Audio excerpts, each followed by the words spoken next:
جانتے ہیں جن کو موہن داس کرم چند گاندھی کہا جاتا ہے، گاندھی جی کو آج سارے لوگ یاد کرتے ہیں. گاندھی نے یہ کہا ہے اپنے دور کے حکومت چلانے والوں کو مثال اگر کوئی دے سکتا ہوں تو ابو بکر اور عمر کی دے سکتا ہوں، کیونکہ یہ کالپنائیں نہیں ہیں، یہ خیالی نہیں ہیں، یہ فیلڈ میں اترے ہوئے لوگ ہیں. وہ صدیق اکبر اسلام نے دیا ہے جس نے پوری دنیا کو فاقہ کشی میں خود رہ کر کے لوگوں کی بھوک مٹانے کا سلیقہ عطا کیا ہے. اس عمر ابن خطاب کو اسلام نے دنیا میں پیش کیا ہے جس عمر فاروق کا حال یہ ہے پورا مدینہ رات کو سوتا ہے اور یہ خلیفہ وقت گلیوں میں گشت کر رہا ہوتا ہے کہ کوئی بھوکا نہ سو رہا ہو. آپ کو پتا ہے وہ عمر ابن خطاب رات کے وقت گزرتے ہوئے ایک گھر کے قریب سے جا رہے ہیں تو دیکھا ایک مرد باہر بیٹھا ہوا ہے، اندر سے رونے کی آواز آ رہی ہے. اس کے مرد سے پوچھا آپ نے، وہ نہیں پہچانتا تھا، آپ کبھی حجاب ڈالتے کبھی پردہ ڈالتے اور رات کو گلیوں میں مدینے کے گشت کر رہے ہوتے. اس مرد سے پوچھا کیا معاملہ ہے؟ کہا کہ میری بیوی کے بچے کی ولادت کا وقت قریب آ گیا ہے، درد ذہ میں مبتلا ہے اور گھر میں کوئی نہیں ہے، تکلیف ہے.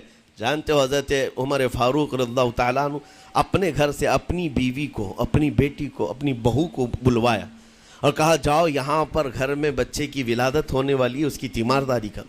صبح تک خلیفۃ المسلمین کے گھر کی عورتیں ایک غریب کے گھر کی عورت کی تیمارداری کر رہی ہیں. جب بچے کے ولادت کی آواز آئی سب سے پہلے مبارکبادی دینے والے عمر ابن خطاب ہیں.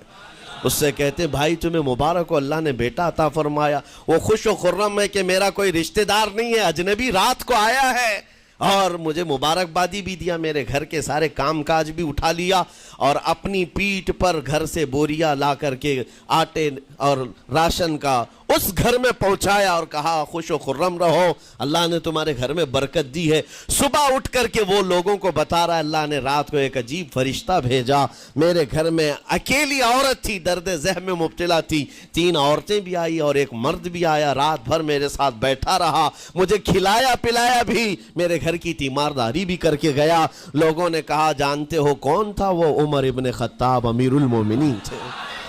دنیا کو یہ سیاست کا سلیقہ دینے والا اسلام کا وہ عظیم سپہ سالار ہے. آج بھی آپ کو میں بتاؤں اٹلی میں اور ڈنمارک میں اور کچھ کنٹریز میں ایک دن منانے کا پرستاؤ پیش کیا جا رہا ہے.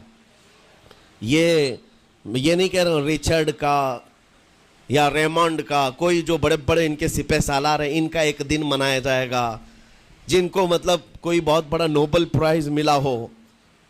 میں یورپین کنٹریز کی بات کر رہا ہوں جہاں وہ اپنے بادشاہوں کے پیدائش کا دن یا ان کے کسی اینیورسری کو منانے کا پرستاؤ نہیں پیش کر رہے، بلکہ یورپ کی یہ 2 کنٹریاں ہیں جو یہ پرستاؤ پیش کر رہی ہیں کہ سال میں ایک دن ایسا منایا جائے جس کا نام صلاح الدین ایوبی ڈے ہونا چاہیے. یہ ہم نہیں کہہ رہے ہیں، دنیا آج بھی اس بات کو تسلیم کرتی ہے. صلاح الدین جیسا جرنیل دیکھا نہیں ہے.